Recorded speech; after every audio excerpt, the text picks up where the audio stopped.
Evangelist Sunny Kavikkad എന്നയാൾ കേരളം മുഴുവൻ വർഗീയതയുടെയും ജാതീയതയുടെയും വെറുപ്പിൻ്റെയും വിദ്വേഷത്തിൻ്റെയും ഞാറ് നട്ടു നടക്കുകയാണല്ലോ.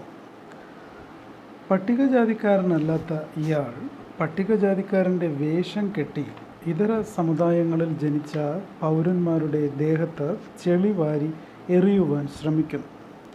രാജ്യത്തിൻ്റെ നിയമമനുസരിച്ച് പട്ടികജാതിക്കാരനായ ഒരു പൗരൻ ഒരു വിദേശ മതം സ്വീകരിച്ചു കഴിഞ്ഞാൽ അയാളുടെ പട്ടികജാതി സ്റ്റാറ്റസ് നഷ്ടപ്പെടുകയും അയാൾ OBC ആയി മാറുകയും ചെയ്യും. അതായത് ഹിന്ദുമതമോ ബുദ്ധമതമോ സിഖ് മതമോ അല്ലാത്ത ഏതും മതം, ഇസ്ലാം മതമോ ക്രിസ്ത്യൻ മതമോ ഏതും സ്വീകരിച്ചാൽ അയാൾ എന്താകുന്നില്ല, പട്ടികജാതിക്കാരനായി പിന്നീട് അയാൾക്ക് തുടരാൻ സാധിക്കുന്നില്ല. അയാൾ പിന്നാക്കക്കാരനായിട്ട് മാറുന്നു, അതായത് അതർ ബാക്ക്വേർഡ് കാസ്റ്റായിട്ട് മാറുന്നു, OBC ആയിട്ട് മാറുന്നു. അപ്പോൾ ഈ നിയമം അനുസരിച്ച് ഒരു ഇവാഞ്ചലിസ്റ്റായ ഈ മനുഷ്യൻ പട്ടികജാതിക്കാരനല്ല. അപ്പോൾ പിന്നെ പട്ടികജാതിക്കാരൻ്റെ വേഷം കെട്ടി ഇയാൾ എന്തിനാണ് ഇതര സമുദായക്കാരെക്കുറിച്ച് വെറുപ്പും വിദ്വേഷവും അവഹേളനങ്ങളും അധിക്ഷേപവും വ്യാജ കഥകളും പ്രചരിപ്പിക്കുന്നത്? പട്ടികജാതിക്കാരുടെ ശത്രുക്കൾ കേരളത്തിലെ ഇതര ജാതിക്കാരാണെന്ന് ഇയാളോട് ആരാണ് പറഞ്ഞത്?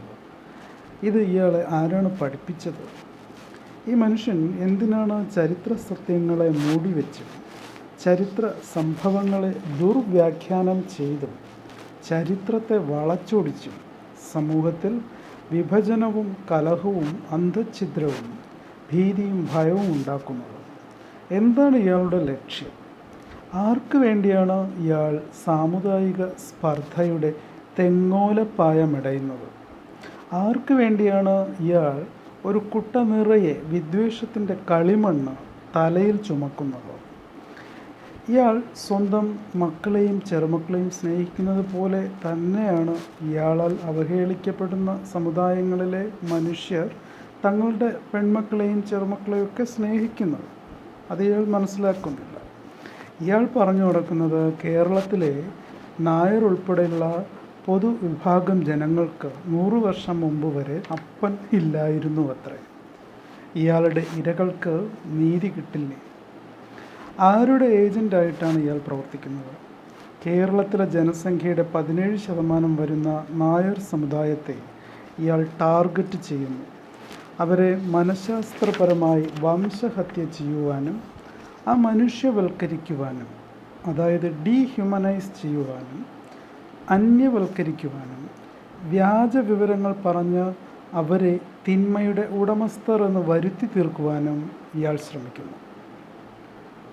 ആർക്ക് വേണ്ടിയാണ്? ഏത് നിരോധിത തീവ്രവാദ സംഘടനയ്ക്ക് വേണ്ടിയാണ്? അല്ലെങ്കിൽ ഏത് മാവോയിസ്റ്റ് തീവ്രവാദികൾക്ക് വേണ്ടിയാണ് ഇയാൾ ഇങ്ങനെയൊക്കെ ചെയ്യുന്നത് എന്ന് കണ്ടുപിടിക്കുവാൻ കേന്ദ്ര സംസ്ഥാന സർക്കാരുകൾ തയ്യാറാവണം. ഇയാൾ എത്ര എണ്ണം സംഘടനകളുടെ തലവനാണെന്നും ശത്രു രാജ്യങ്ങളുടെ ചാരന്മാരിൽ നിന്നും ഇയാൾ ഫണ്ട് കൈപ്പറ്റുന്നുണ്ടോ എന്നും ഏതെങ്കിലും തരത്തിൽ ഏതെങ്കിലും തീവ്രവാദ സംഘടനകളുമായി ബന്ധമുണ്ടോ എന്നും ഗവൺമെൻറ് ഏജൻസികൾ അന്വേഷിച്ച് കണ്ടുപിടിക്കണം. ഇയാളുടെ ക്രൂരമായ ചിന്തകൾക്ക് ഇരയാക്കപ്പെട്ടവർക്ക് ഭരണകൂടം നീതി ലഭ്യമാക്കട്ടെ എന്ന് നമുക്ക് പ്രാർത്ഥിക്കാം.